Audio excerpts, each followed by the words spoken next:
ali opominji se Tvorca svojega u mladosti svojoj. Pre nego dođu, izvinjavam se, idemo iz početka. Opominji se Tvorca svojega u mladosti svojoj. Prije nego dođu dani zli i prispeju godine za koje ćeš reći nisu mi mile. Na svim putevima svojim imaj Boga na umu i drži se njega. I tada ćeš biti srećan, bit ćeš zdrav, bit ćeš uspešan i na svojim putevima napredovaćeš. I ne samo ti, nego će taj zapis ostati u tvojim genima i tvoja deca i tvoji unuci će biti sretni, zdravi i blagosloveni.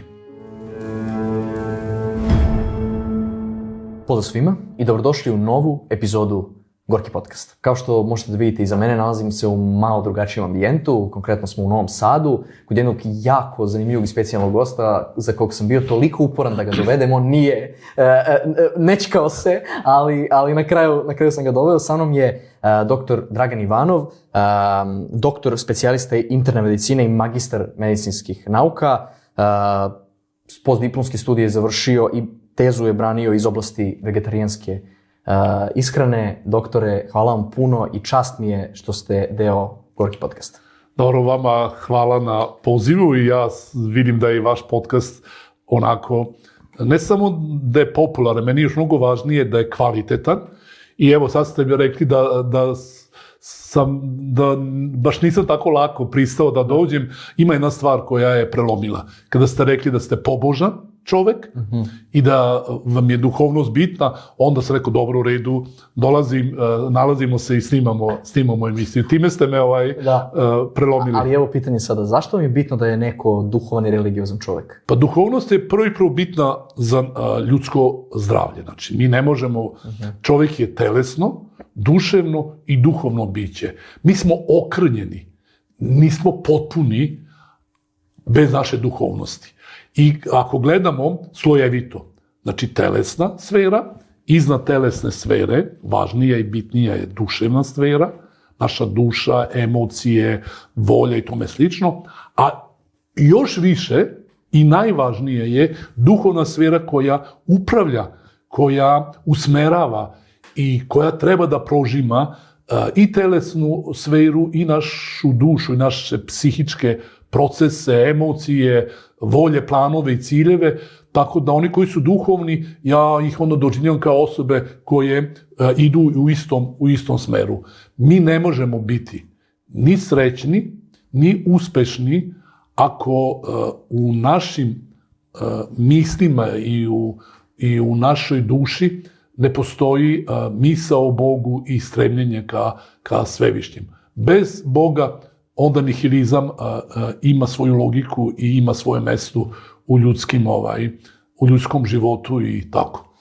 Znači, možemo slobodno da kažemo da bez duhovnosti, ovde ste vi rekli nihilizam, ništa nema smisla jednostavno. Pa jeste, onda šta je cilj života? Evo i ja kao lekar, šta sad?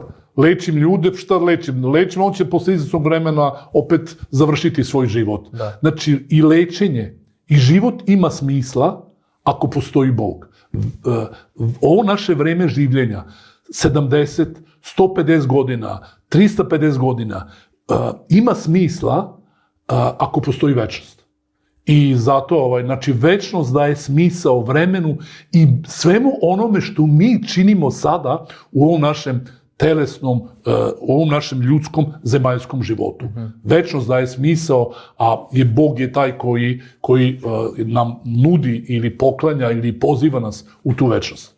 Jasno. Hajde malo da se vratimo na ono za što ste vi specijalista, za što ste završili studije, vegetarijanska ishrana. Čujemo dosta, postoje, ajde kažemo, ratova između biljne ishrane, mesne ishrane.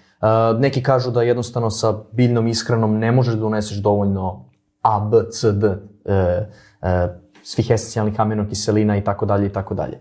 Dok sa druge strane čujemo ljude kao što ste vi da kažu da biljnom ishranom ti zapravo produžavaš sebi život i da jednostavno postoje ljudi koji su na biljnoj ishrani živjeli jako dug i kvalitetan život. Želim da napravimo tu poveznicu između biljne ishrane i dugovečnosti. Šta je to što je toliko fascinantno kod te biljne ishrane da ljudima toliko produžava ovozemaljski život? Dobro, to je moja omiljena tema i tema na kraju i moja postdiplomske studije bavile su, na postdiplomskim studijama sam se bavio vegetarijanstvom. Pa ajde idem neke informacije. Informacija broj 1. Znači, moja majka je postala vegetarijanka pre mog rođenja. Sve vreme trudnoće je bila vegetarijanka. Ja sam se rodio sa 5,5 kila. To je nadprosečna težina. Do današnjeg dana nisam jeo meso. A imam bome puno godina. Ni jedan put? Ne, nikad. Niti sam ikad imao želju da jedem meso. Čak meso mi je onako malo, neću da govorim, neću nikom ništa da, neću da kažem neku reč koja je neprijatna, ali mene meso ne privlači, blago rečeno. Imam sina koji ima 32 godine, koji je tu negde preko 190 i ne znam, par santimetara, nikad nije jeo meso. Moja sestra, mlađa, nikada nije jela meso. Tako da, to je jedan deo priče. Drugi deo priče, radio sam istraživanja, počeo sam još negde krajem 80. godina sam skupio sve vegetarijance iz bivše ex-Jugoslavije, od Slovenije do Makedonije sam došao u dodir sa vegetarijancima, doveo ih u Novi Sad, radio istraživanje na njima. Pre svega su me lipidi interesovali, ali uzeli smo širok spektar laboratorijskih analiza. Niko od ispitanika nije bio malokrvan, niko nije imao deficit proteina, niko nije imao deficit esencijalnih aminokiselina, gvožđa, kalcijuma, niti nekog značajnog nutritijenta. To je isto važno da kažem. Nekada se smatralo da bez mesa mi ne možemo živeti kvalitetno, ne možemo postići određenu telesnu visinu i mentalno pitanje kakvi ćemo biti ako ne jedemo meso. To je bilo gledište drugoj polovini 20. veka, pa čak i početkom 21. veka. Taj mit je bio u medicini. Međutim, realnost i istraživanja su pokazala skroz nešto drugačije. Pokazalo se najprej da vegetarijanci mogu da žive iako ne jedu meso. Pa se pokazalo da oni koji su na biljnoj ishrani žive duže nego oni koji jedu meso. I još bitnija, isto tako bitna stvar, ne samo da žive duže, nego žive sa više energije, više mladalačkog duha, snage i statistički značajno manje imaju ili boluju od savremenih bolesti, pre svega kardiovaskularnih bolesti, malignih bolesti, šećerne bolesti, autoimunih bolesti, kamena u bubregu, kamena u žučnoj kesi, određenih endokrinih obolenja, manje imaju problema sa povećanom telesnom težinom i tako. I sad to je jedan deo priče. Ja bih sad rekao još jednu važnu stvar, a to je da nekad je važila izreka papir trpi sve. Ja bih sad rekao internet ili te društvene mreže trpe sve. Daću jedan primer. Imao sam prilike da neki moj prijatelj mi poslao jedan kratak video, ne znam kako se to zove, klip ili ne znam. Reel, da. Da. I tamo priča jedan čovek, mislim da je čak i medicinar, kako oni koji ne jedu meso imaće problema sa mozgom, moždanim procesima, mozak neće moći dobro da radi, neće imati sve potrebne gradivne energetske elemente i on to priča tako ubedljivo. I sad meni taj video poslati i kažu šta ja mislim o tome. Mislio sam da nešto napišem, ali neću da se upuštam, to je... Samo sam postavio pitanje, šta bi rekao Nikola Tesla na taj video ili šta bi ta osoba, kako bi ta osoba se osjećala da u prisustvu Nikole Tesle ispriča priču kako onaj ko je vegetarijanac imaće problema sa mozgom, inteligencijom i tome slično. Nikola Tesla je najveći deo svog života, odnosno druga faza njegovog života, kada je najviše tih izuma doneo i tih patenata napravio koji zadivljuju svet, on je u tom svom životnom periodu bio vegetarijanac. Još jedna važna stvar. Rekao sam, ja mogu sad pričati ovde šta ja hoću. ljudi će izneti neki radovi govore ovo, neki radove govore ovo. Mi vidimo da često da se tim medicinskim radovima i pisanjem naučne literature bave ljudi, a ljudi su samo ljudi, pogrešivi. Zašto greše, neću to da ulazim. Činjenica da postoji uticaj i određenih, kao kažem, lobija na istraživanja, ali ima jedna činjenica koja govori glasnije nego bilo koji rad, pa čak i ja, kao lekar. Postoje 5 plavih zona. Plave zone su zone gde ljudi žive najduže. To su najdugovečniji ljudi. Žive preko 100 godina. Koje su to plave zone? Loma Linda u Americi, u Kaliforniji, Kostarika, tu nalazi se, na Sardiniji, u Grčkoj Ikariji i Okinawa u Japanu. Ljudi, pazite, Loma Linda je grad vegetarijanaca. I, znači, nije jedina specifičnost ljudi koji žive u plavim zonama dominantno biljna ishrana. Jer recimo tamo u Japanu oni jedu i morsku ribu. Da.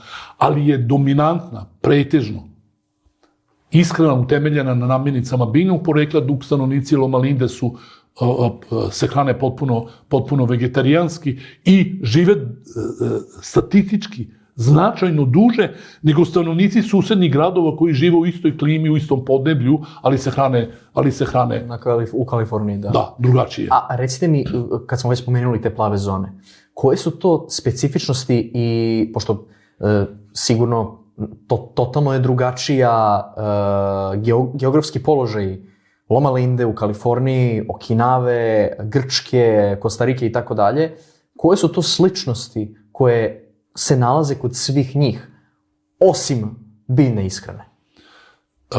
Boravak na suncu i broj sunčanih dana u jednoj godini, zatim društveni život, znači zajedništvo, zajednica, znači to, porodične veze, aktivnost i, kao kažem, uključenost u socijalne odnose. Evo, recimo, istraživanje je pokazalo, mi znamo da je pušenje toksično, ali izolacija je još toksičnija i pogubnija na ljudsko zdravlje nego duvanski dim. Usamljenost. Kad nemamo osobu s kim možemo da podelimo svoja najintimnija i najlepša ili najbolnija osjećanja, to je izuzetno toksično. Međutim, u ovim plavim zonama društveni život i društvene socijalne veze su veoma izražene. Fizička aktivnost, odsustvo gojaznosti i ono što je bitno za sve regije, možemo reći posebno ili malo više za Loma Lindu, jeste duhovnost, pobožnost, veza sa Biblijom i poštovanje biblijskih principa i, kažem, ta neka društvena, religiozna veza je također nešto što je karakteristično, kažem, za sve zone, posebno za Loma Lindu. Jako zanimljivo. Pogotovo ko je to radio i ko je video to, ne može da ostane ravnodušan i da kaže, ovo nije tako, jer mi vidimo 5 dokaza po celom svetu. To je jako... Da nije jedna stvar, pa kažeš slučajno. Tako je. Znači 5 stvari. Ja sam bio, recimo, u Loma Lindi nekoliko puta, bio sam možda pre 2 godine, sam bio na jednom kongresu tamo i to je to.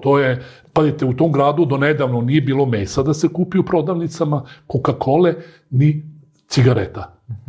Policija ne nosi opšte oružje, nego više ima ulogu nekih redara. Kada ste spomenuli Nikolu Teslu, neizostavna ličnost je također i Novak Đoković, s kim ste vi imali priliku da pričate, kako se desilo taj razgovor, a možemo slobodno da kažemo da je on čovjek koji je na biljnoj ishrani, a dobio je i pobedio je sve teniske turnire moguće, od Australian Opena, US Opena, Roland Garrosa, Wimbledona, znači sve na biljnoj ishrani.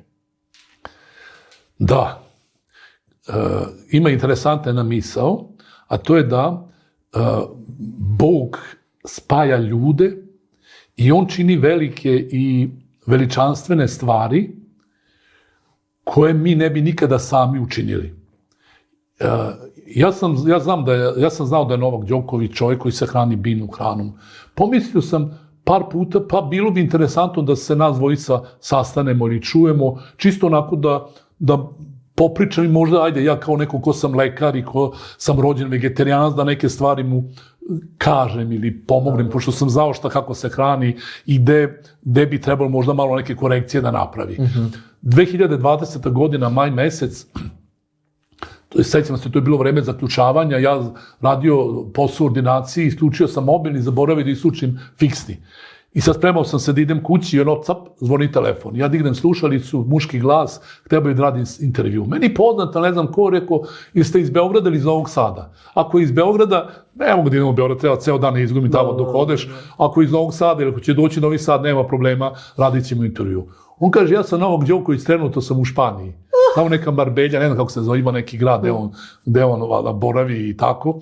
I ja kažem, radimo, nema problema, kako ćemo, šta ćemo, online. I onda je on meni ispričao priču. Ne bi sad ja to dugo prepričavao, ali sve u sebu, on je prešao na vegetarijansku ishranu, njegova žena je vegetarijanka i on je morao da menja ishranu zbog određenih problema koje je imao. Sve u sebu hranio se vegetarijanski i tu je on video da imao je tu nekih malih, kako kažem, i problema, nije znao kako da se hrani, imao neke savjetnike i tome slično. Sve u svemu, on kaže, ja sam počeo da sam ispituje kako to da se ja hranim kao vegetarijanac, da bi imao snage i energije da izdržim te turnire, posebno mečeve koji traju po 5 setova.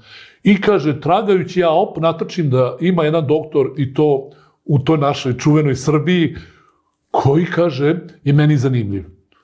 Gledam, kaže, vaše videe, vidim, vi ste vegetarijanac od rođenja, doktor ste, bavili ste se kao naučnik vegetarijanstvom. Kaže, niste, ne izgledate mi neki tamo koji bez energije i snage, koji onako je na izdi sa trom i to sve. Kaže, ajde ja da uzmem da odgledam vaša predavanja. I kaže, odgledao je brojna predavanja, odgledao je, kaže, i predavanje u autofagiji, kaže, počeo sam i to da primenjujem i vidio sam da se osjećam bolje. Gledao sam, kaže, ono što mi je posebno drago, ajde to da kažem isto, jeste to što vidim da vi govorite i o ljudskoj duši i o duhovnosti.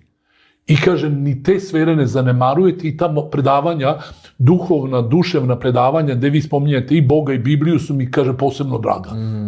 To je rekao. I kaže, evo sad je vreme zaključavanja, ja bih hteo da to što sam naučio ja od vas i to što vi pričate, da ja to podelim sa mojim pratiocima. On ne znam koliko miliona pratioca ima. I kaže, može intervju, rekao, kako da ne, rekao, ja pa sve ove, ja radim i to želim da ta priča o zdravom stilu, ne samo o vegetarijanstvu, nego o zdravom stilu života i o zdravstvenim principima koji su utemeljeni na najistanitijoj i najpouzdanijoj knjizi, a to je Biblija. Ja sam hteo da to sam radio i držao javna predavanja i tome slično i snimao to sve po YouTube kanalima i eto, mi smo da napravili intervju, taj intervju ima snimljeni može se ukucati na YouTube-u Novak Đoković i doktor Ivanov i to je, eto, mi smo to snimili. Meni je bilo interesantno da posle, ne znam, 2 nedelje, jedan moj prijatelj, medicinar, isto iz Argentine, mene zove, i kaže, eno u novinama argentinskim piše doktor Ivanov, Novak Đoković, intervju, vegetarijanstva, autofagije, i onda su mi, kaže, shvatio sam to što je meni bilo izuzetno drago, shvatio sam da to što su mi pričali, da je ne samo ex-Jugoslavija gledala, njegovi pratioci, nego da je to i u drugim zemljama, znači i u Nemačkoj, i u Americi, i u Engleskoj, i Francuskoj. Ja sam dobio časopise, kažem, iz raznih zemalja, gde je to objavljeno. Šta je bitno? Znači, bitno je da ono što je Bog rekao, da je blagoslov za čoveka. A piše u Bibliji, onaj koji je stvorio čoveka, pa on je valjda znao šta taj čovjek treba da jede, na koju energiju i koji gradivni materijal.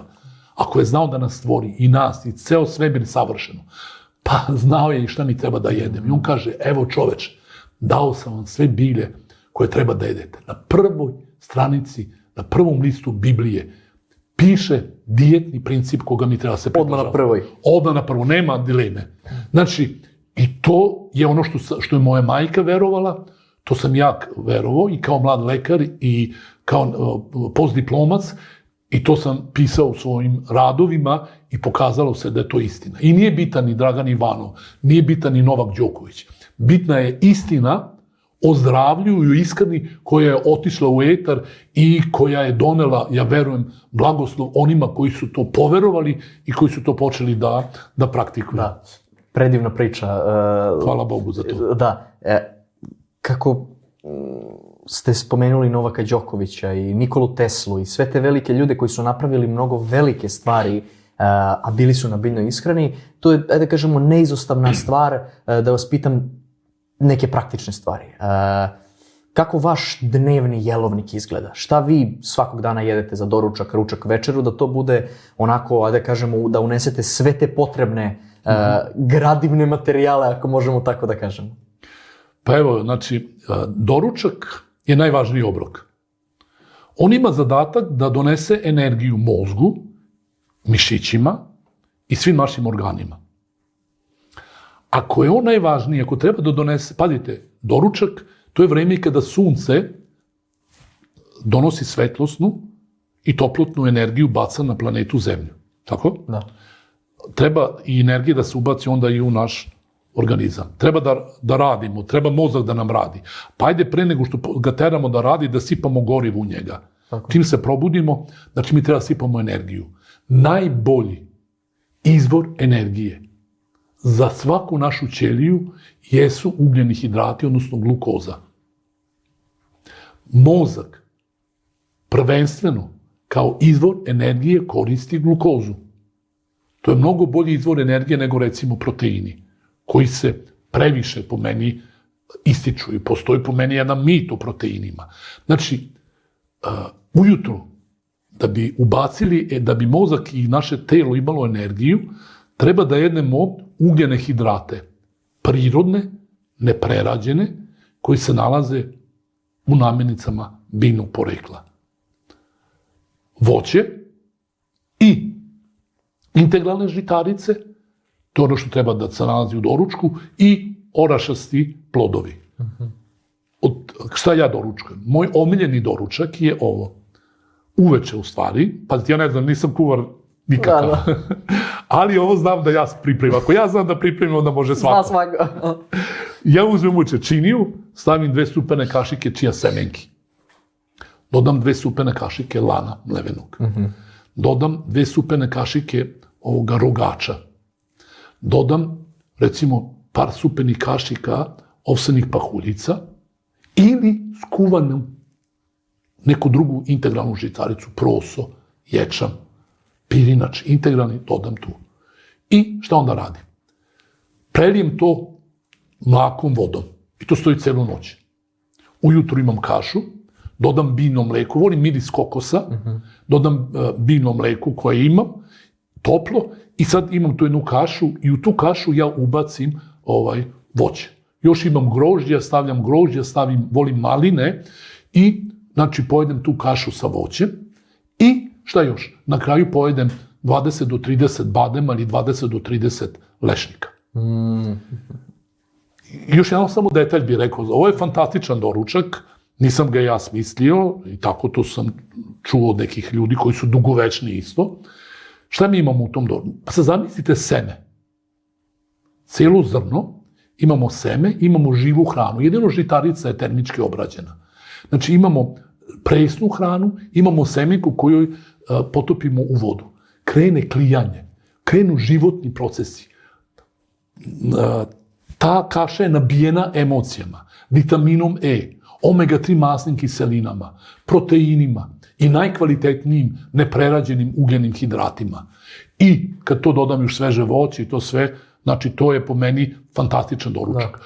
Možemo za doručak koristiti, oni koji jedu mleko i mlečne proizvode, mogu baciti mleko i mlečne proizvode, može palenta sa biljnim mlekom i voćem, speltin gris sa biljnim mlekom i voćem, ili sa nekim mlečnim proizvodom, to.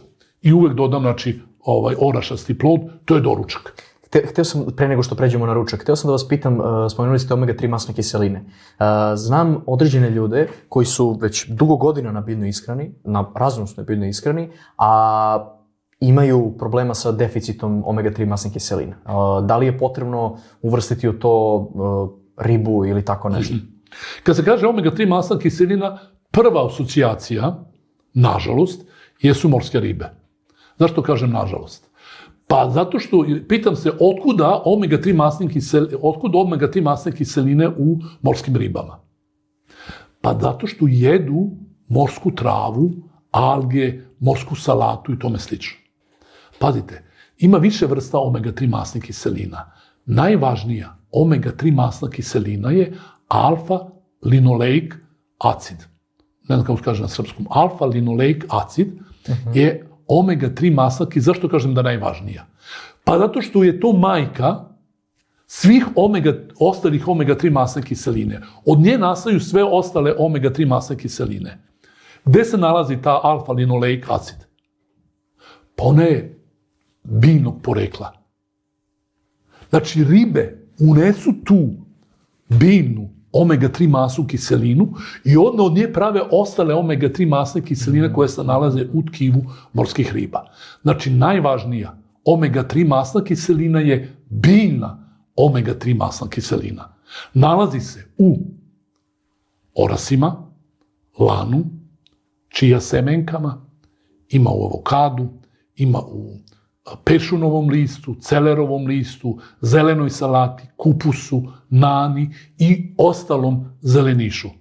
I mi kada jedemo te namirnice, mi ćemo onda uneti tu najvažniju omega-3 masnu kiselinu, a naš organizam će od te masne kiseline napraviti ostale omega-3 masne kiseline i to one koje mu trebaju napraviti, one koje mu ne trebaju neće napraviti i bit će, znači, jedan savršeni sklad i balans. Te osobe koje su prešle ili one osobe koje prelaze na vegetarijansku ishranu, a jeli su pre toga morsku ribu i da ne bi imali deficit omega-3 masne kiseline, moj savjet je da jedu svakog dana orahe, da jedu lan i laneno seme, da jedu zeleniš, ali inače čija semenke, lan, orasi i zelene salate, presne i tome slično, koje nisu termički obrađivane, obezbedit će sve omega-3 masne kiseline. Jasno. Još jedan mit koji tu postoji, za koji svi znamo, a to je vitamin B12. Pa, ja kažem, jedina ozbiljna kritika vegetarijanstvu, posebno, u stvari veganstvu, jeste priča o vitaminu B12. Oni koji jedu mleko i jaja, njima ne preti deficit vitamina B12. Ali ako osoba je bila na mesnoj ishrani, ona je ta osoba, ili jela mleko i mlečne proizvode i jaja, ta osoba je putem tih namirnica unosila vitamin B12 u organizam. To je informacija broj 1. Idemo drugu činjenicu.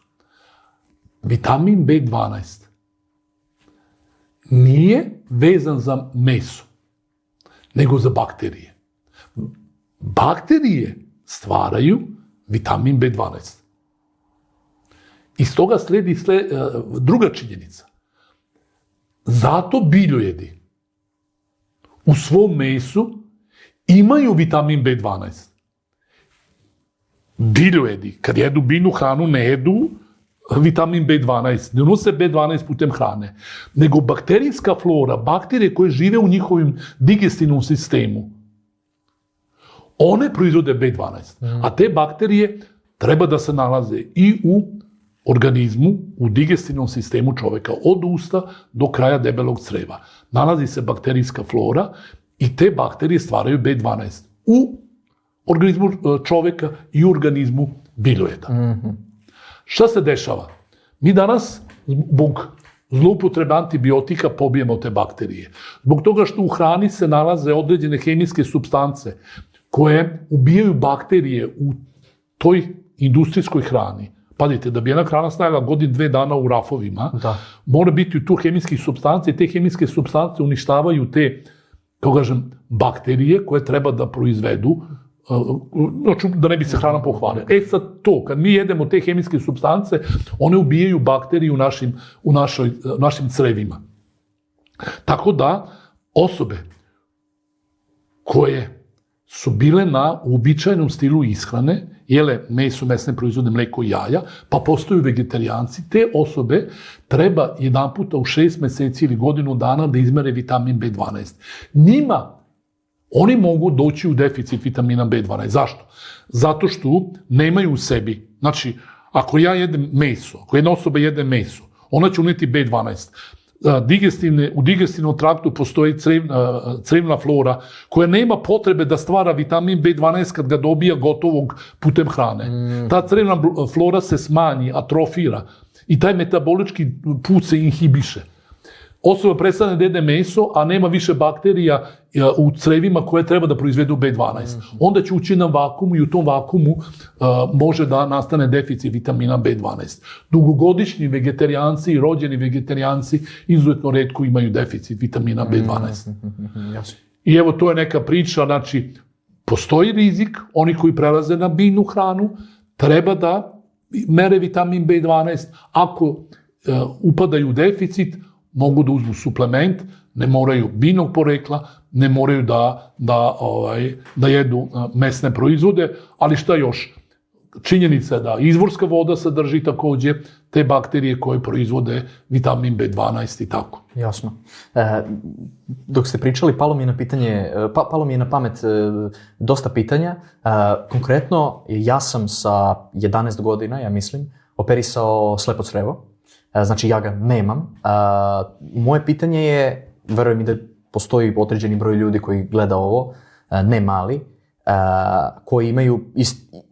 koji su također operisali slepo crevo. Šta je to, znači, šta bi mi koji nemamo slepo crevo trebali da obratimo pažnju i šta su neke stvari koje su posljedice toga što ga mi nemamo, ako možemo tako da kažem?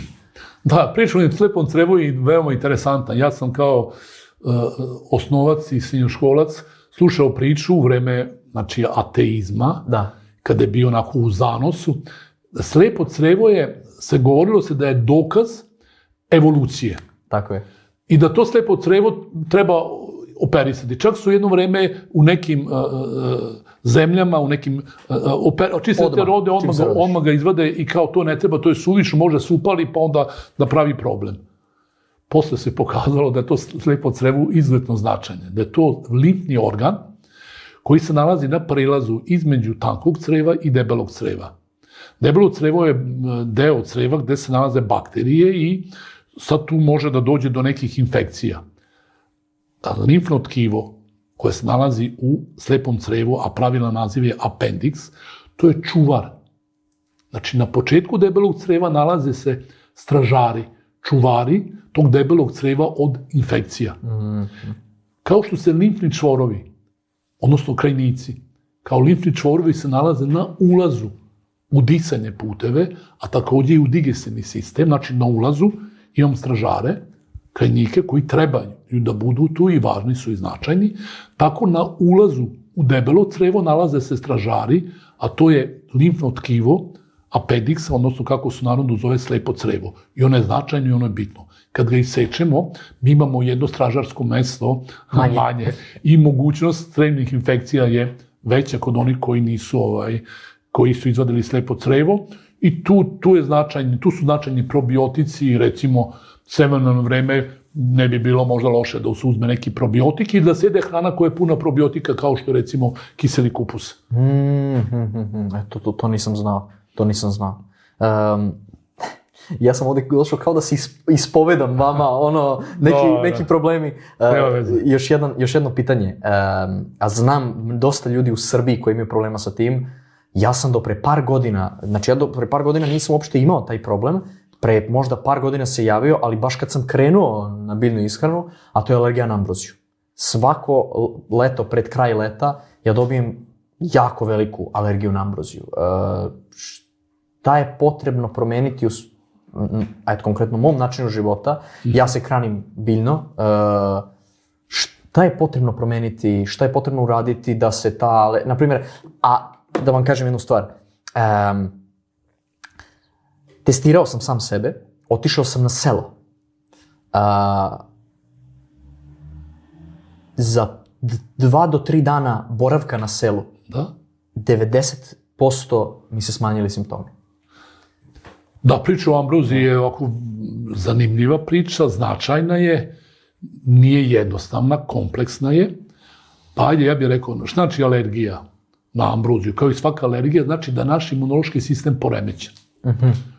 Odnosno je previše je aktivan. Znači, previše je reaktivan na nešto na čega ne bi trebao da bude.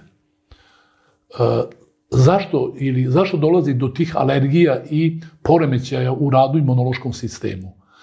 Pa ja bih spomenuo da jedna od ključnih stvari jeste granični prelaz koji se nalazi u našim crevima. Znači, između spoljašnje sredine i naše unutrašnjosti postoji granica, kao što postoji granica između u svakoj državi. Znači, ne može u jednu državu da uđe nešto dok policija, carina i vojska to ne pregleda. Oni kontrolišu šta treba da uđe u jednu državu. Tako i mi imamo granični prelaz, nekoliko graničnih prelaza, gde se vrši kontrola ono što treba da iz spoljašnje sredine uđe u našu unutrašnjost. Jedan od najbitnijih graničnih prelaza jeste sluzokoža creva, koja je danas, zbog savremene ishrane i još nekih drugih stvari, postala nekvalitetna i previše propustljiva, nefunkcionalna. Mi ako imamo jednu granicu, pa na toj granici postoje na žici rupe, one koji kriminalci i teroristi mogu kroz te rupe da prođu i da naprave problema u toj državi.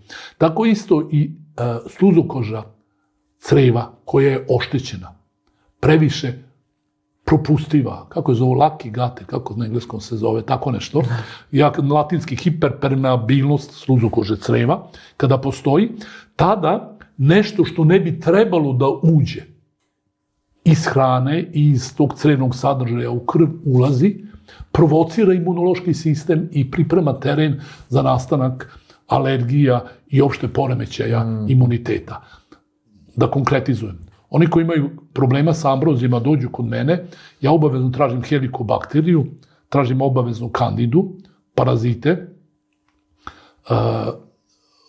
učim ih da promenu, znači ako to postoji, idem na to da se regeneriše sluzokoža creva, da se izbace animalni proteini jedno vreme, odnosno pogotovo u tom periodu pred ambroziju, postoje neki prirodni preparati, a takođe i prirodne supstance koje imaju antialergijsko dejstvo, kao što recimo kvercetin, vitamin A, pa onda kvercetin kao suplement, kvercetin kao sastojak hrane, recimo crni luk, pripremaju organizam i sprečavaju, reći ću stručni termin, kvercetin sprečava degranulaciju mastocita u kojima se nalazi histamin. Znači, kada jedna struktura beli krvni zrnac, ona u sebi sadrži histamin. I kada se pukne ta struktura, kad se oni raspadnu i njih se oslobodi histamin i taj histamin učestvuje u stvaranju alergijskih reakcija. Kvercetin, sastojci, recimo luka, belog luka, crnog luka, ljutkastih namirnica, jabuka i još neke druge hrane sprečavaju oslobađanje histamina i samim tim sprečavaju alergijsku inflamatornu reakciju, pa i to alergiju na ambroziju. Evo recimo to ne bude jedan deo priče. Nije kompleksna je priča, ali ajde. Znači može se dovesti organizam u stanje da ne reaguje na ambroziju. Ne može za jedan dan, treba pripremiti organizam bar 42 dana pre pojave ambrozije i pre tog perioda kada ambrozija pravi alergije. Jasno. Vitamin D je tu isto, izvinjam se. Vitamin D. Je jako bitan. Deficit vitamina D je uvek udružen, skoro uvek udružen sa alergijama, pa i alergijom na ambroziju. Jasno.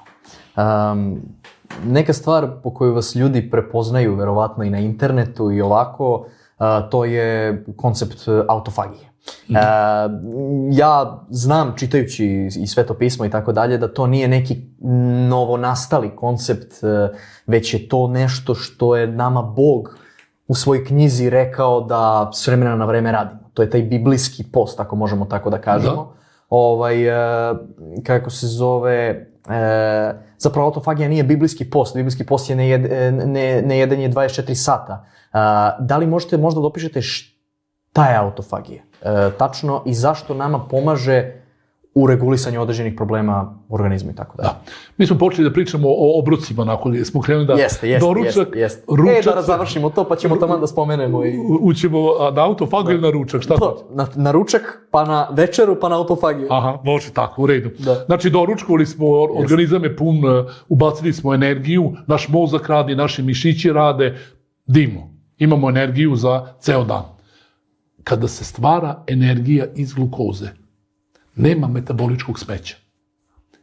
Energija iz glukoze se stvori brzo, kao metabolički produkt stvaranje energije iz glukoze je voda, čisto, treba nam, ugljen dioksid, izdahnemo, ne treba nama, ali mi izdahnemo kome treba. Pa biljkama. Biljke uzmu ugljen dioksid i kažu, super, ovaj čovjek nije tako loš, jest da nas seče, ali evo, dao nam je ugljen dioksida, u znak zahvalnosti častit ćemo ga kiseonikom.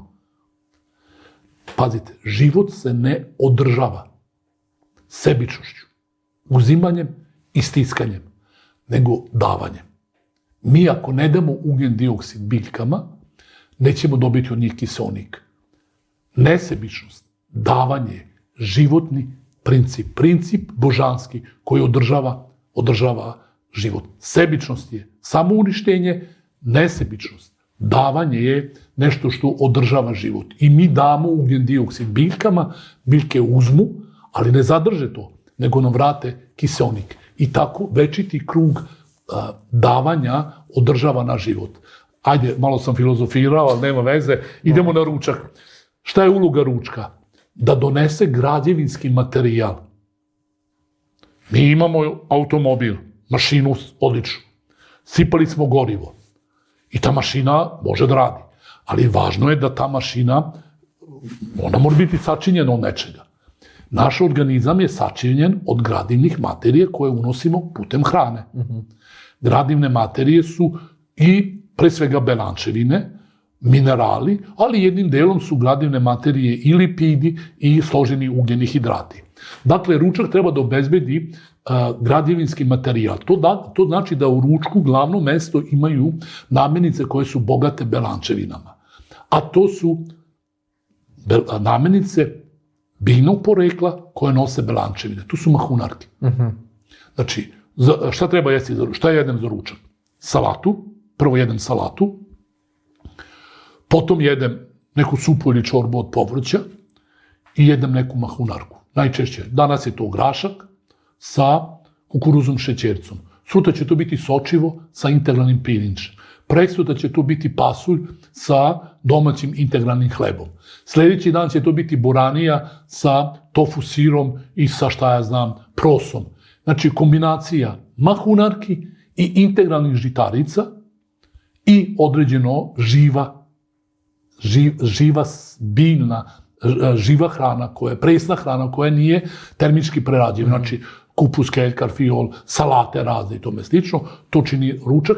Na kraju ručka ja još pojedem. Ako sam za doručak uzeo bademe, ja ću za ručak uzeti lešnike i to je ručak. Oni koji jedu mleko i mlečne proizvode, jaja, mogu u ručak ubaciti i to. Oni koji jedu meso, opet, znači, meso ne ide za doručak. Ako već jedu meso, onda najbolje da ga uzmu za ručak, a ne za doručak i ne za večeru. Razmak između dva obroka treba da bude najmanje 5 sati, to je minimalna vremenski razmak i između jela ne treba jesti ništa. Voda se pije do pola sata pre jela i sat vremena posle jela. To je ručak. Večera, kaže poslovica, ako doručak pojedi sam, kao car, ručak podeli sa prijateljima, a večeru daj onome ko ti je neprijatelj. Da. Znači, ako nismo radili težak fizički posao, ne radimo u rudnicima, na njivama teške poslove, ako ne kopamo, ako nismo u nekoj teretani bili gde smo znate, ima neko ko radi teške fizičke poslove ili bavi se nekim sportom ili oni koji mišiće nabacuju, takvih je malo. Ako to ne radimo, večera je najbolje da je preskočimo. A ako večeramo, večera treba bude lako varljiva. Znači, neko voće, eventualno neki krompir ili neki speltin griz ili palentin griz sa biljnim mlekom, ili neka salata, supica ili čorba od povrća, lako vadimo povrće. Kad idemo na spavanje, stomak treba da bude prazan. Znači, da jedemo nešto lako, ali najbolje je da ne večeramo. Zbog čega? Idemo da se ova priča pretoči u autofagiju. Ako smo mi doručkovali, recimo, ujutru 7 sati, ručali u 3 sata, ili doručkujemo u 8-9, a ručamo u 4-5 sati, mi do sutra dana ne treba da jedemo ništa. I budemo napravili pauzu od 12 do 16 sati. Ako za to vreme ne unosimo nikakvu drugu hranu, aktivirat će se posao koji se zove autofagija. I pitali ste me šta je autofagija. Tako je. Evo ovako. Autofagija je skeniranje našeg organizma. To je proces skeniranja, gde organizam prepozna patološke strukture, ostarele ćelije, patološke mutirane ćelije, maligne ćelije, patološke mikroorganizme.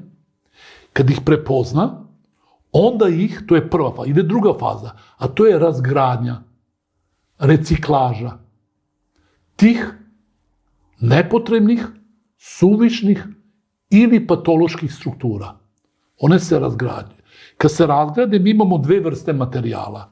Imamo gradivni materijal, koji je izgrađivao tu patološku strukturu, i imamo energetski materijal. I sada, treći proces, ili treća faza kod autofagije jeste, od tog gradivnog, recikliranog materijala, organizam, znači ako je bila neka ćelija stara, nije radila kako treba, on tu ćeliju, autofagiju, u toku autofagije ta ćelija se razgradi. Imamo rupu, pa treba nova ćelija da se stvori. Znači, od tog razgradu materijala stvori se nova, kvalitetnija ćelija. Znači, mi možemo, to je, na toj činjenici počiva jedna značajna mogućnost, a to je podmlađivanje organizma. To možda vama nije interesantno, ali meni i većem jednom broju ljudi je interesantno. Mi možemo podmladiti naš organizam zahvaljujući autofagiji. Stare ćelije da se zamenu mladim ćelijama. Reciklirani materijal može biti i energetski, potencijalno energetski materijal. I zahvaljujući tome, autofagija nam donosi ekstra gorivo, i zahvaljujući tome mi možemo imati više energije i snage i sa većom brzinom i sa više mladalačkog poleta obavljati naše svakodnevne dužnosti. Autofagija je i dubinska čišćenje našeg organizma, dubinska detoksikacija. Mi peremo s polja naše telo, mi vršimo detoksikaciju i čišćenje našeg digestivnog sistema, želuca i creva, jetre, ali autofagija je najdublja, najpotpunija i najtemeljitija detoksikacija našeg organizma. To je čišćenje ćelija iznutra. I to je to. Ako rečeno jednostavno šta je autofagija, ako ne večeramo, mi ćemo stvoriti priliku ili uslove da se ta autofagija ako tiho odradi. Mi svakog dana treba da stavimo stvari na svoje mesto. Tako je. Namestimo krevet, knjige, naše stvari, smeće bacamo u kantu za smeće i svakog dana autofagije bi bilo dobro da se radi. Ali mi radimo i velika spremanja, tako? Post od 24 časa, to je taj biblijski post.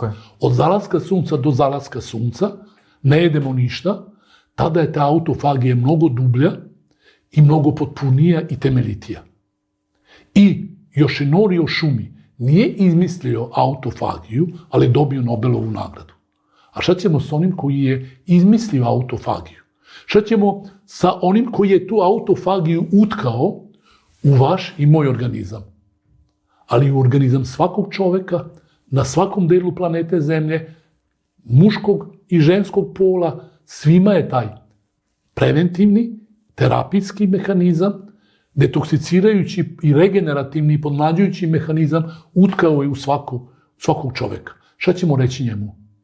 Treba da kažemo, hvala ti Bože, veličanstveni stvoritelju, što si to stavio u nas.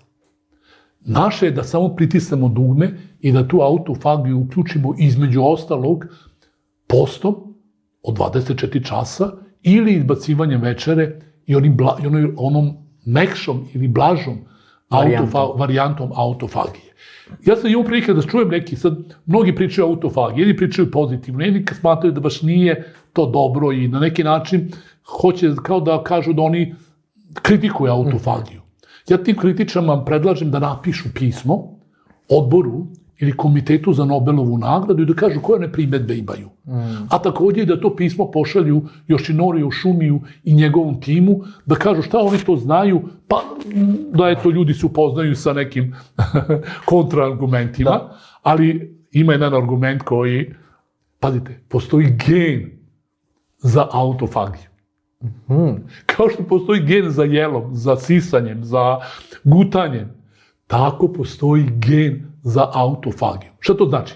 Svaki čovjek je obdaren ovim mehanizmom, svaki čovjek može, neću kažem da mora, on može da se koristi autofagijom. Mada u nekim životnim situacijama, kod nekih stanja i kod nekih bolesti, ta autofagija nije preporučljiva. Recimo kod osoba koja je na insulinu ili osoba koja je mršava, pothranjena jako ili osoba terminalni stadijum i malignih bolesti, recimo tu ne preporučuje se autofagija, ali za zdravog čovjeka, znate onu izreku, kako ono kaže, izuzeci potvrđuju pravilo. Znači, postoji pravilo sa nekim izuzetkom i taj princip važi i za autofagiju. Da.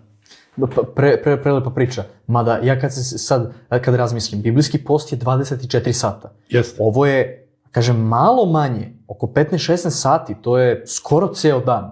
Vi ne jedete ništa, to je jako veliki Pa jeste, i to je kažem, svakodnevno slaganje stvari na svoje mesto, svakodnevno čišćenje, dovođenje u red, a od zalaska sunca do zalaska sunca bilo bi dobro da to praktikujemo. Ja imam običaj, kad sam bio mladić, pa i onda sam to radio, ali sada se trudim da imam svake sedmice, da recimo u nedelju ručam popodne i onda do ponedeljka uveče ili do 24 časa ili do utorka ujutru ne jedem ništa, budem samo na vodi. Znači ili 24 časa ili 36 sati. I naput sedmično trudim se da budem na autofagiji i osjećam, i to mi jako prija i osjećam se jako dobro. Znači, to može da se praktikuje, znači i svakog dana, a i jedan put sedmično ili možda jedan put mesečno ili 2 put mesečno i tome slično.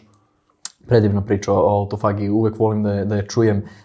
Spomenuli ste jednu stvar koju sam zapamtio, koja se tu provlači često i želeo bih da razbijete taj mit. To su, znači, teretane, a konkretno konzumacija kreatina. Da li je to nama potrebno? Viđam mnoge fitness trenere, ljude u fitness industriji i tako dalje, da promovišu kreatin kao neizostavnu stavku, ne samo ljudi koji treniraju, već neki čak pričaju i za decu, da je deci dobro davati zbog nekih moždanih aktivnosti i tako dalje, starijim ljudima i tako dalje. Da li vi to preporučujete? Pa vidite, znači ja sam internista i meni dolaze pacijenti sa internističkim bolestima. Nisam sportski lekar i ne bavim se fitnessom, mada u smislu profesionalno. Znači, ja idem u rekreaciju, znači idem 2 put nedeljno na košarku, na posao idem biciklom, jedino kada je sneg i kada je ovako hladno. Pred svega kada je hladno idem, ali kada je sneg onda ne mogu, ili pljusak. Znači, vodim redovno bicikl, idem na košarku, odem ujutru i na trčanje, odem i u teretanu, vidim tamo ljudi, fitness stručnjaci i tome slično, nabacuju mišićnu masu. Ja ne koristim kreatin. Moj sin isto ide u teretanu, nabacuje mišićnu masu, ne koristi kreatin. I ja to ne predlažem. Neću da kažem, ja sad ne mogu da sad uzmem i neću da pričam sada nešto u što nisam siguran, ali ja to ne predlažem. Mislim da postoji mit o proteinima. I taj mit po pitanju porekla proteina i po pitanju količine proteina. Da li su, kao kažem, da li ekskluziva proteina je meso kao izvor ili biljne namirnice, tu je problem. i koje količine. Evo, samo ću se kratko dodirnuti. Ne treba, ja kažem, mi možemo pričati ovo ono. Biblija kaže, zapitaj stoku i naučit ćete. Idi u prirodu i pogledaj životinjski svet. Snaga, masa, izdržljivost, dugovečnost je na strani biljojeda. Tako je. Neko će reći, pa to su životinje ovo ono. Pa jesu, životinje su, ali pazite, mi mnoge istraživanja radimo i eksperimente na životinjama. Imaju veoma sličan metabolički sistem. I životinje dobijaju, dišu. Da. I životinje koriste sunčevu svetlost. Oni spavaju, da. I spavaju. Hoću kažem, ok, to je samo jedna stvar. Druga stvar, pogledajte, ima na internetu, ja ne znam kako se taj YouTube kanal zove, neka na YouTube emisija, gde se govori, gde pričaju ljudi koji su vegani i vegetarijanci, a izuzetno nabildovani. Moj personalni trener, Srđan Mitić, je vegetarijanac. Kad ga vidite kako izgleda, onda ćete shvatiti da li ta priča o mišićnoj masi i mesu da li stoji. Znači, bitno je kada... Pa evo, još jednu važnu stvar ću vam reći.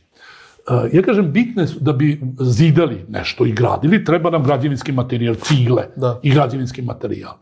I sad mi donesemo građevinski materijal na gradilište, će se taj građevinski materijal sam od sebe složiti u zgradu. Pa neće, trebaju zidari. Trebaju nama aminokiseline i proteini, ali nam trebaju zidari, a to je hormon rasta i melatonin. Ja postavljam pitanje, čovek kao živo biće, u kom životnom dobu najviše uveća svoju masu? Znači, za godinu, 2 dana, kada, u kom tom periodu se za tih godinu, 2 dana telesna masa i veličina i visina poveća? Šta mislite? Pa, pošto ste me to pitali pre same emisije, zapamtio sam. Da. To je, znači, između, jel tako, prve i druge godine. Tako je. Da.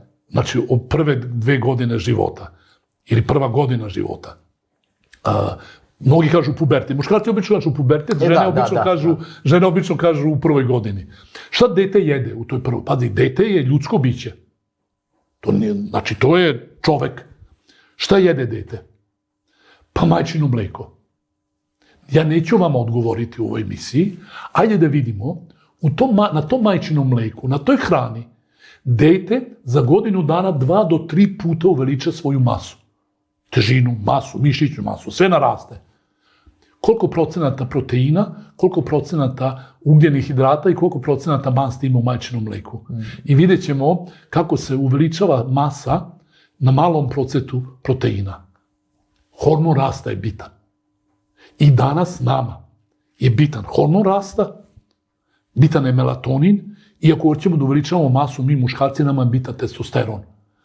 A vrsta ishrane utiče na to koliko će se u toku noći izlučiti hormona rasta. Da li će se izlučiti 50% mogućnosti ili će se optimalna količina hormona rasta izlučiti u toku noći. Na to utiče hrana. A kako stimulisati, rekli ste određene informacije, kako stimulisati ta 3? Znači hormon rasta, melatonin i testosteron kod muškaraca? Aha, kako to? Pa, hrana, sunce. Znači, sunce je stimulator hormona i rasta i testosterona, a takođe i stimulator sinteze melatonina. Jer sunčeva svetlost stimuliše sintezu serotonina, a onda noću od serotonina se stvara melatonin. Znači, melatonin kao hormon koji je bitan za rast i razvoj i za mišićnu masu ne može se sintetisati bez sunčeve svetlosti. Znači, boravak na suncu, i zato oni koji vežbaju na suncu, kad god možemo, mi treba da vežbamo na suncu, a kad ne možemo, onda idemo u teretanu. To je jedna stvar. Znači, sunčeva svetlost. Druga bitna stvar jeste hrana. I to alkalna hrana. Alkalna hrana povećava lučenje i hormona rasta i lučenje testosterona. A alkalna hrana, šta mislite pod alkalnom hranom? Pa sad, ja kad kažem, postoji jedna cela emisija, ja sam na RTS-u bio gost u ovoj TV ordinacija. Tamo sam pričao o alkalnoj hrani, o kiseloj hrani, o alkalnom organizmu, o kiselnom organizmu. Možemo to da stavimo dole u opisu. Može, to se može pogledati, ima to ja sam tek nedavno, pre par meseci osnovao YouTube kanal, može se to naći. Vi možete ukucati taj moj YouTube kanal da ljudi znaju gde mogu to da pogledaju, ali kratko. Znači, biljna hrana je alkalna hrana. Meso, mesni proizvodi, mleko, mlečni proizvodi, slatkiši, proizvodi od belog brašna i belog šećera je kisela hrana. Znači, alkalna hrana stimuliše lučenje hormona rasta. Koje su najalkalnije namirnice? To je limun, grejpfrut, bademi, grožđe, lubenice, zeleniš, mahunarke. To su najalkalnije namirnice i kada mi te namirnice jedemo. Zato on ide priča o Popaju. Nije toliko španat bogat proteina koliko je alkalan i koliko on postiče lučenje hormona rasta. I znači kad mi tu hranu jedemo, u toku noći će se lučiti veća količina hormona rasta i onda će taj hormon rasta da stimuliše. Znači kad mi ubacimo građevinski materijal, aminokiseline kad uđu posle ručka, za 5-6 sati one će tamo negde posle zalaska sunca ući u krv, to je vreme kada počinje se luči hormon rasta. Znači, hormon rasta ima randevu sa aminokiselinama, zgrabi ih i gura ih u mišiće i u sve naše organe koji se regenerišu, podmlađuju, mišićna masa se povećava, a, kažem, nije isto da će se lučiti 70 ili 100% hormona rasta. Na to deluje hrana. Yes. Posebna je priča koja hrana stimuliše, ali možemo se i toga dodinuti kako stimulisati i lučenje testosterona. Svakako. Kad smo već, ajde kažemo, i kod tog aspekta teretane, fizičke aktivnosti i tako dalje, neizostavan faktor je tu sigurno, ajde mogu slobodno kažem, bolest duhovne prirode koja je zahvatila pa mogu da kažem slobodno svaku osobu, ako ne trenutno, barem u nekom periodu života, a to je lenjost i nedisciplina. Kako pomoći takvim ljudima, odnosno kako pomoći sebi da ne budemo lenji, da ne budemo nedisciplinovani, jer znamo iz Biblije da onaj koji je lenj, kaže idi k mravu lenjevče i gledaj njegov put i omudraj, da vidiš kako on leti, skuplja hranu za zimu i tako dalje. Da, lenjost zatvara ljudima vrata Carstva nebeskog. Kažu oni koji su lenjivci neće ući u Carstvo nebesko. Da, to piše. Disciplina je osnovna alatka za postizanje uspeha u životu. Bez discipline mi ne možemo ni jedan stvaran uspeh u životu postići. Disciplina je sposobnost odlaganja zadovoljstva. Sada ću se mučiti da bi kasnije mnogo više uživao. Disciplina se uči još u utrobi majke. Disciplina se uči u ranom detinjstvu. Sposobnost odlaganja zadovoljstva. To je ono što je jako bitno. Ima onaj test, onaj eksperiment sa malom decom i marshmallow, gde se pokazalo da oni koji mogu da imaju disciplinu i da odlože zadovoljstvo, da su ti ljudi kasnije postaju mnogo uspešniji. Evo, moj predlog vam je da oni da uzmu, ne mogu sad sve pričati u ovoj emisiji, znači, eksperiment sa marshmallow, mala deca su bila... Odlaganje zadovoljstva. Znam da taj eksperiment. To je to. Ja znam, moja majka, to je mamina mama, moja baka, mi u Vojvodini zovemo te bake majka, ona je mojoj mami rekla, kad ti se rodi dete i nešto baš jako hoće, nemoj mu to dati. Pa moja mama kaže, kako sad, imam dete, volim ga, ona nešto hoće baš jako, a da joj ne dam. Kaže, ako to budeš radila, razmazit ćeš dete i to dete će biti samoživo. Znači, kako kažem, dete se mnogo više vaspitava i uči životu nezadovoljavanjem prohteva, nego zadovoljavanjem prohteva. I tu se postavljaju temelji discipline. Znači, disciplina, vrednoća, sposobnost da se sada malo radi, iznojimo i mučimo, da bi sutra daleko više uživalo. To su osnovni postulati života. Pazite, Biblija, biblijski princip je to. Naša laka, sadašnja briga donosi nam u budućnosti večnu i od svega pretežniju slavu i blagoslov. Tako da to, znači ko hoće da se popne na brdo uspeha, mora shvatiti da bez discipline i, kako kažem, istrajnosti ne može postići uspeh. Disciplina je kao, kako kažem, kao i mišićni organ. Počinje se sa svakodnevnim malim vežbama. Tako je. Napravimo program dnevnih obaveza i onda tog programa se pridržavamo. Od 10 poslova koje smo sebi stavili ili zahteva koje smo stavili pred sebe, možda ćemo danas uraditi 3, sutra ćemo 4, kroz 15 dana ćemo uspeti 6 i tako iz dana u dan disciplina se može razvijati i na kraju postati osobe koje su disciplinovane i zahvaljujući disciplini biti izuzetno i uspešne u svom životu. Sigurno. Da kažemo, tu jedna stvar koja je možda najveći faktor u kako fizičkom, tako i duhovnom razboljevanju ljudi je stres.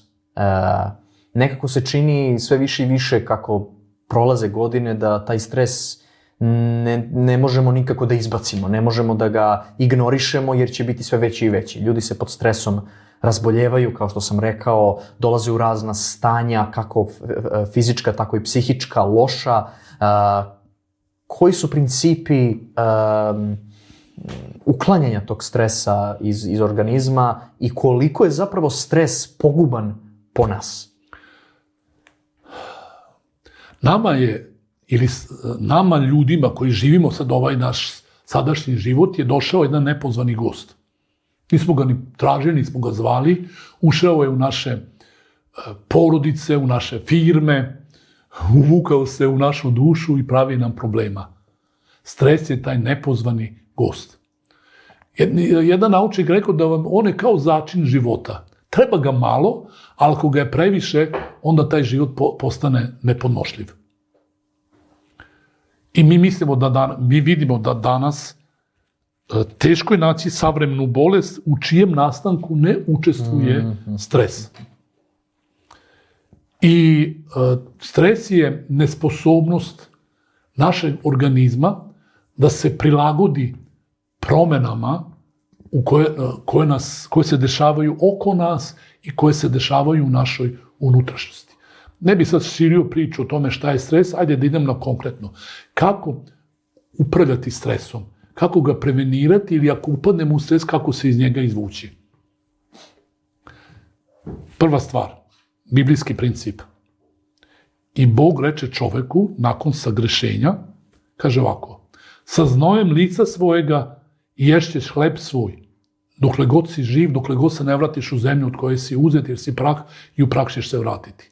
Što to znači? Dokle god živimo, mi treba da fizički radimo i to koliko da radimo. Taj rad treba da dovede do znojenja. Znači, ne dizanje kašike, viljuške, nego taj rad treba da nas zamori, iscrpi i da nas dovede do znojenja. Fizička aktivnost koja dovede do znojenja je i prevencija i lek za stres. Šta se dešava? U toku stresa luče se određeni hormoni, kortikosteroidi, kortizol i još neke stvari. Oslobodi se jedna velika energija, poput neke lavine. Ta energija koja se oslobodila, mi nju moramo potrošiti. To se može potrošiti tahikardijom, ubrzanim srčanim radom, skokom pritiska, crvenilom lica, lupanjem pesnicom o sto, galavom, zalopljivanjem vrata, a možemo potrošiti povećanom fizičkom aktivnošću. Prava stvar je fizička aktivnost. Povećanom fizičkom aktivnošću. Znači, možemo to. Najbolja fizička aktivnost je rad u bašti. Kako da radim u bašti, imam sakciju, živim u stanu. Šta? Mogu izaći šetati se. Mogu brz hod, trčanje, ići na neke vežbe, otići u teretanu, raditi kući sklekove, čučnjeve. Znači, fizička aktivnost je jedna stvar. Druga stvar, stimulacija vagusa. Kad smo napeti, kaže stara naša srpska poslovica, smiri živce. Kako? Pa duboko diši. Duboko dijafragmalno disanje. Stimulisat će vagus, to je deo parasimpatičkog sistema, a taj parasimpatički sistem, odnosno vagus, će nas opustiti, relaksirati. 4 sekunde polako i duboko udišemo, pa 4 sekunde držimo vazduh i 6 sekundi polako izdišemo. To je jedna, ima više kombinacija, meni se ova sviđa, nije previše naporna. Znači, duboko disanje. Osjetimo da smo na poslu napeti, ustanemo, izađemo napolje i malo 10 puta uradimo ovu vežbu, smirit ćemo se. Marija Treber napisala je knjigu koja se zove Lekovi iz Božje apoteke. To su biljni lekovi. Valerijana i matičnjak, melisa, opuštaju. Znači, u vreme stresa, kad smo napeti, smirit će nas. Čaj ili kapi ili tablete kao suplement od valerijane, matičnjaka, opustit će nas. Masaža sa lavandom i matičnjakom ili nekim drugim eteričnim uljem koje opušta. Masaža isto tako opušta. Pazite, u toku masaža luči se oksitocin koji ima antistresno dejstvo. Dodir čoveka sa čovekom. Ne može ništa drugo zameniti. Šta još? Kantarion podiže koncentraciju serotonina, a kantarion deluje kočeći, odnosno podiže koncentraciju serotonina, serotonin ima antistresno dejstvo. Evo, to su neki principi. Jasno. Spavanje. Da. Moramo spavati da ujutro, ako su nenaspani, bit ćemo nervozni i skliznut ćemo u stres. Tako je. A i složit ćete se sigurno da je i duhovnost isto jedan jako bitan faktor. Osloniti se na Boga koji je zapravo naš vodič kroz život, ako se oslonimo na njega. Pa pazite, život je putovanje kroz nepoznate životne okolnosti. Mi ne znamo šta nam donosi sljedeći 5 minuta, šta nam donosi današnji dan. I to je kao kad mi sednemo u auto i sad mi krenemo neki put. Vi ste dolazili ovde iz Beograda ovde na snimanje i što kažete, molim vas adresu, tako, i ja dam adresu i šta ste vi radili? GPS, tako? Mi u našoj glavi imamo GPS, Wi-Fi, GPS, koji možemo uključiti ili isključiti.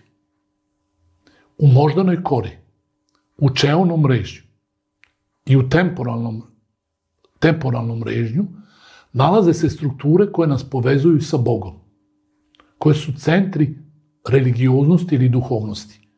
To su mesta ili prostorije, regije, odakle mi upućujemo molbu Bogu i gde dobijemo odgovor od Boga. Mi možemo putovati kroz nepoznatu zemlju, kroz razne regije, bez GPS-a. Lutaćemo. Možemo sleteti s puta. Tako isto, možemo mi živjeti. Bog nam je dao slobodu. Možemo uključiti duhovnost i čuti glas Božji koji kaže, idi ovim putem, nemoj to uraditi. Možemo ga pozvati da se uključi u naš život i da nam bude konsultant, da nam bude mentor, vodič u našem životu. To je jedna stvar. Druga stvar, kako se sačuvati od stresa i od svih tih pošasti koji su oko nas. Pa vidite, mobilni, kad vidimo da nam na izdisaju mobilni, šta mi radimo? Uključimo ga na izvor energije. Kada nam treba, kad počinjemo dan, šta treba da radimo? Pa da se pomolimo Bogu. Da njega pozovemo, ja ne znam i nemam snage da budem disciplinovan, ne mogu ja baš sve to da sprovedem. Bože, daj mi snagu da ovu prepreku životnu savladam. I Bog će nam dati snagu. Napunit će nas snagom i energijom da mi to prevladamo. Ima jedan fantastičan biblijski stih koji govori o pomlađivanju organizma i o savladavanju prepreka. Kaže, mladići sustaju i padaju, ali koji se nadaju Gospodu Oni koji se nadaju Gospodu dobijaju novu snagu. Podižu se na krilima kao orlovi. Trče kroz život i ne sustaju, hode i ne more se.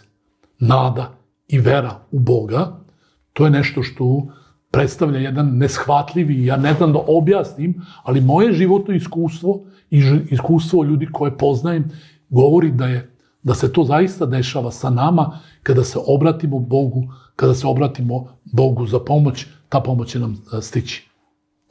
Neverovatno. Pa evo, ajde kao lekar još. Da. Od 100 pacijenata koji se izleče od neizlečivih bolesti, 98 pacijenata su religiozni. Vera, što znači vera? Vera je imenica, tako? Tako je. Potiče od glagola verati se. To je stari, srpski.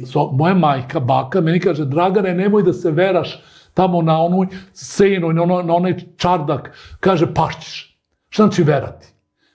Verati znači kretati se, ali ne vodoravno, nego od dole prema gore. Vera je nešto što nas spaja sa nebom, to je ruka pomoću koje mi kupujemo Božji blagoslov i Božju silu i snagu. Nevjerovatno, kako ste to lepo rekli. Lep je naš jezik srpski. Prelep. Dragane, odužili smo ovu misiju, ne znam ni koliko dugo snimamo. Hvala vam na svakoj sekundi za ove savete i prvo meni pa kasnije i drugim ljudima. Kao neko od posljednjih pitanja, koji je to savet koji bi, pošto ovu moju emisiju gledaju, ciljna grupa je generalno mladi ljudi i mladi najviše ovo gledaju. Koji je to savjet koji vi, kao čovjek koji je stariji od mene, možete da date nam mladima kao najbitniji možda savjet koji bi vi rekli sebi u 20. godinama? Pa to je ovako, blagoslov je dar Božji, čuvajmo ga. Ne, zdravlje, da, život i zdravlje. To je poklon od Boga. Blagoslov koji nam je dat. Mi taj dar možemo, život i zdravlje i talente koje imamo možemo razvijati, čuvati i razvijati, a možemo to uništiti. Čuvajmo zdravlje. Jer zdravlje zaista nije sve, ali bez zdravlja sve postaje bezvredno. Svi blagoslovi koje imamo gube svoj značaj i svoju vrednost ako izgubimo zdravlje. Ja kao lekar kažem, čuvajte zdravlje. Izučavajte principe zdravlja. A koji su principi zdravlja? To su oni božanski, stvoriteljevi principi koji su nam dati u Bibliji. Vi da bi došli iz Beograda u Novi Sad, steli ste u auto. Ne može jedan točak da vas dovede. Treba 4 točka. Tako i zdravlje. Ne počiva samo na jednom principu. Više principa. Znači, treba da upoznamo koji su to principi i da te principe uključimo i da ih stavimo u naš život, tada ćemo napredovati. Šta još? Ima jedna predivna izreka. Kaže, mladost je vreme setve, a zrelo doba je vreme žetve. Kad ćemo požnjeti ono što smo sejali. I ja bi pozvao jednog gospodina za kraj ovog predavanja da on da završnu reč, pametnije, mislim, neuporedivo pametniji i mudriji od mene, kažu čak da je najmudriji čovek, Solomon. 950-60 godina pre Hrista izgovorio je ove reči. Ali opominji se tvorca svojega u mladosti svojoj. Pre nego dođu, izvinjavam se, idemo iz početka. Opominji se tvorca svojega u mladosti svojoj. Prije nego dođu dani zli i prispeju godine za koje ćeš reći nisu mi mile. Na svim putevima svojim imaj Boga na umu i drži se njega. I tada ćeš biti srećan, bit ćeš zdrav, bit ćeš uspešan i na svojim putevima napredovaćeš. I ne samo ti, nego će taj zapis ostati u tvojim genima i tvoja deca i tvoji unuci će biti sretni, zdravi i blagosloveni. Šta da dodam? Evo, šta da dodam? Nisam, izletelo je, a i nisam mogao da završim priču. Hvala vam puno. Pa evo, da, išli smo mi to sve ovako. Deo Gorki podcasta. Ništa, hvala Bogu na pozivu. Eto, kaže, čovjek smišlja sebi put, ali Bog upravlja. Bog upravlja koracima njega. Da, i ti si bio uporan.